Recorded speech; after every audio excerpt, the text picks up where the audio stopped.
I'm Taryn Holowka with the U.S. Greenbuilding Council. I'm happy to be interviewing Ryan Poole with DPR Construction. Hey, Ryan.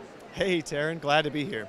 Well, thanks for being here. I was wondering if you could talk a little bit about some sustainability initiatives that DPR is working on this year that you're particularly proud of or that you would like to tell the audience about.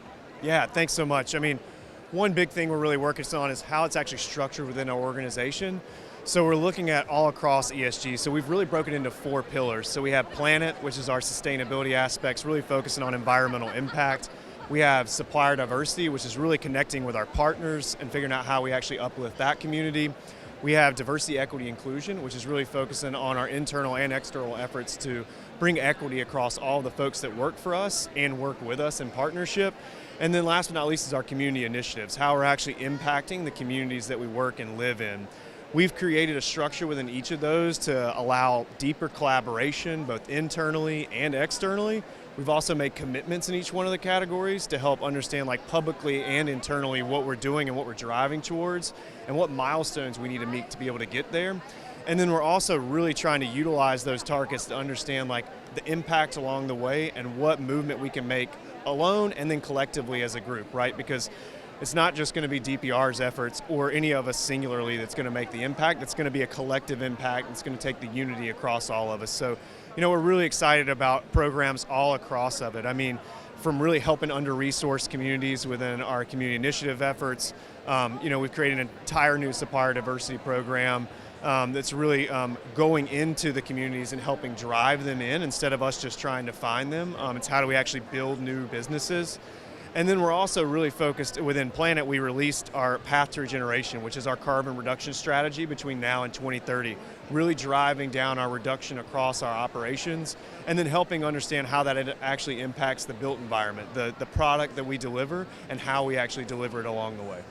Amazing. That's wonderful. So I know you guys are a longtime member of U.S. Greenbuilding Council, and it's actually USGBC's 30-year anniversary this year.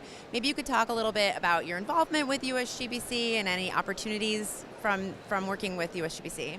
Yeah, I mean, working with USGBC has been an incredible journey for DPR. We're only a 32-year-old company, so we actually started not long before USGBC, and it's been a foundational piece of the fabric of our business ever from the start. So we've been, members of USGBC at a platinum level since 30 years when we started.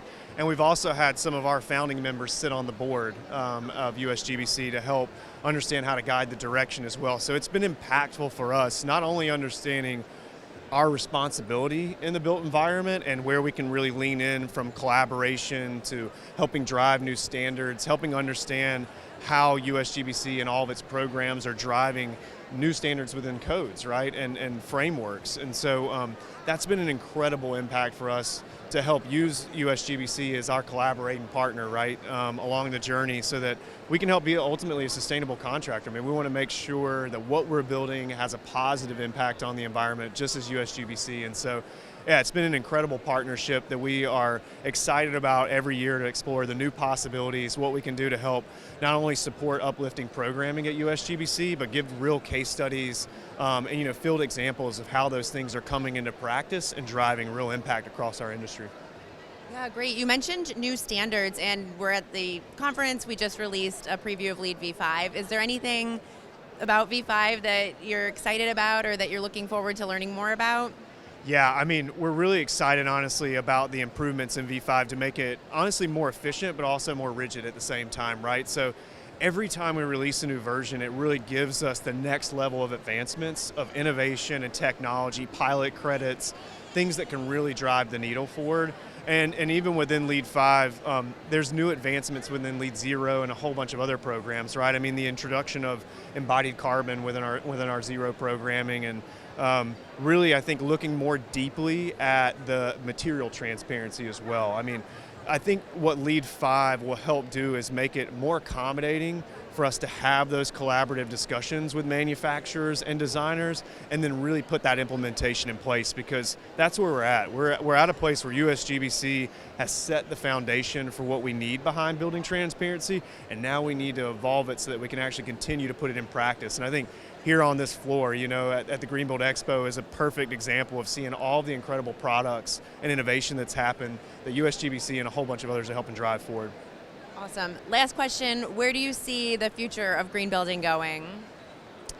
You know, the reality is the future's here. I mean, we've got to keep putting it in place. We're building zero energy facilities. We're building well platinum facilities. We're building LEED platinum facilities left and right. You know, I mean, and not only that, we're trying to really prove the resiliency behind it and the return on investment to understand that it's really investable now in the market. And so I think the future is now. What we've really got to do is continue to evolve that, continue to make our systems more efficiently.